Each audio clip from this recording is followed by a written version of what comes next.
All right, Coach, 3-1 win over Alabama A&M on Sunday. For your first win here at Jackson State, just kind of describe that match and how it feels to get win number 1 underneath your belt. Fantastic. I think it was great to get a result, for all the hard work that we've put in, and I think that we've had a lot of close results, like losing the North Alabama match, in the last second, and probably getting a result at home versus Northwestern, and sort of letting Alabama State off the hook the other night. So I thought it was fantastic. It was a great feeling. It was a good release for us.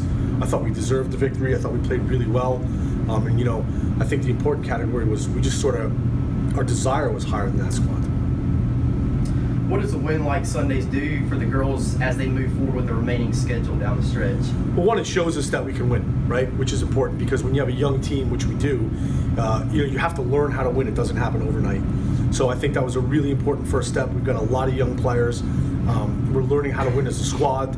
We're learning what winning is going to mean for the culture. And I think it shows that we can win conference games, right? We've got 5 of the next 7 matches at home. And it gives us a chance to get a foothold into that conference tournament, which is really our goal. I mean, if we can get into the conference tournament, regardless of our record, the season will be an unqualified success given the injuries, that the culture's essentially new, I don't think people realize how big of a challenge this is right now to try to put together this program, considering how it was left and the state it was in. So, I think we've gone in a fantastic direction, especially in the last couple of weeks. First team All-SWAC member Jayla Carter had 2 goals over the weekend with 7 shots and 6 on goal. Right. What was just different about her weekend that allowed her to get more open shots and more opportunities? We were better playing through the midfield. When we played through our midfield, and we were better at servicing our front line. Some of the service that we've played to our strikers this year has been pretty bad, really, to be frankly honest. I think the service was better. It was more accurate. It put Jayla in better positions to be dangerous. And then you've got to give Jayla credit. I mean, her finishing was fantastic. The goal against Alabama State was what I'd like to call a worldie or a world-class goal. It was unsavable. The finish to make the game even safer against Alabama A&M, the third goal was, again, unsavable. And I think Jayla, at this stage, she's really hungry. She's really determined.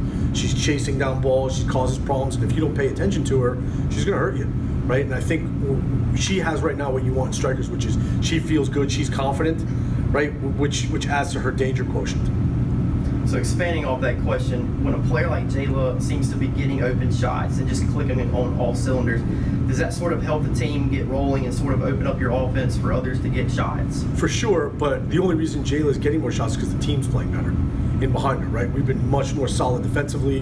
We're not, behind every pass now. There seems to be at least some type of thought, right? And it does. I mean, if you've got to worry about Jayla, it's not by mistake that Megan Howell scored, Sage has scored, Bryn scored. So we've got 3 freshmen scoring in the past weekend, because you got to deal with her pace, you've got to deal with her tenacity, and she may attract 1 or 2 players. So obviously there's less defenders to deal with on the other side of the box. But I just think really the goals that we're scoring are more of a byproduct of our whole team playing a lot better. So you mentioned you've had some great production out of your freshmen this year. Sunday's match, you had 2 freshmen earn goals with Sage Magruder and Megan Howell. On Friday, you had Brendan Walker score. Do you feel that the underclassmen are starting to kind of settle in and understand what it takes to win at this level?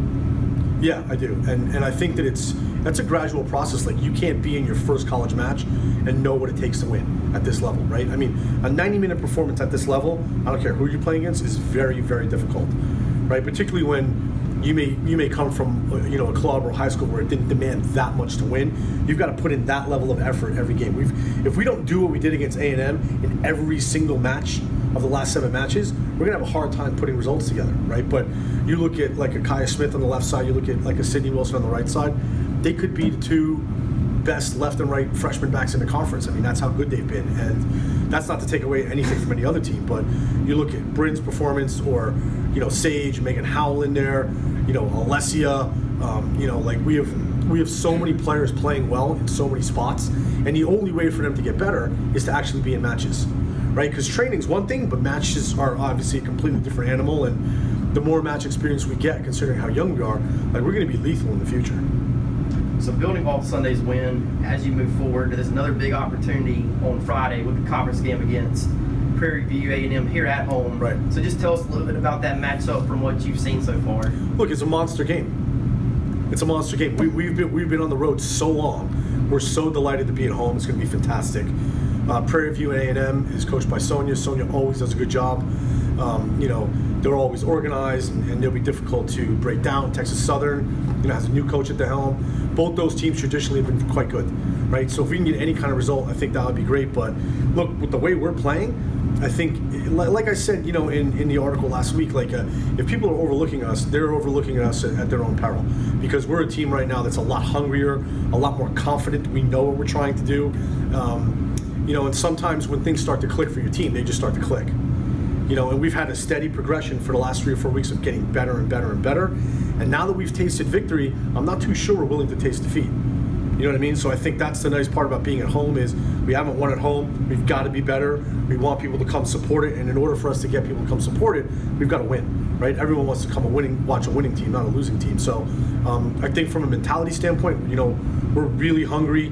I think we're still amped off the win, which is massive, right? And we've got to carry that through this week of preparation into two giant matches. They're giant matches. So, you know, if we have a really good weekend, we could maybe get a foothold into the conference tournament, because we don't want to be on the last day praying for a result, you know, that we're hoping somebody ties or wins for us to get in. We want to control our own destiny. I think that's really important. Awesome. Thanks, Coach. My pleasure.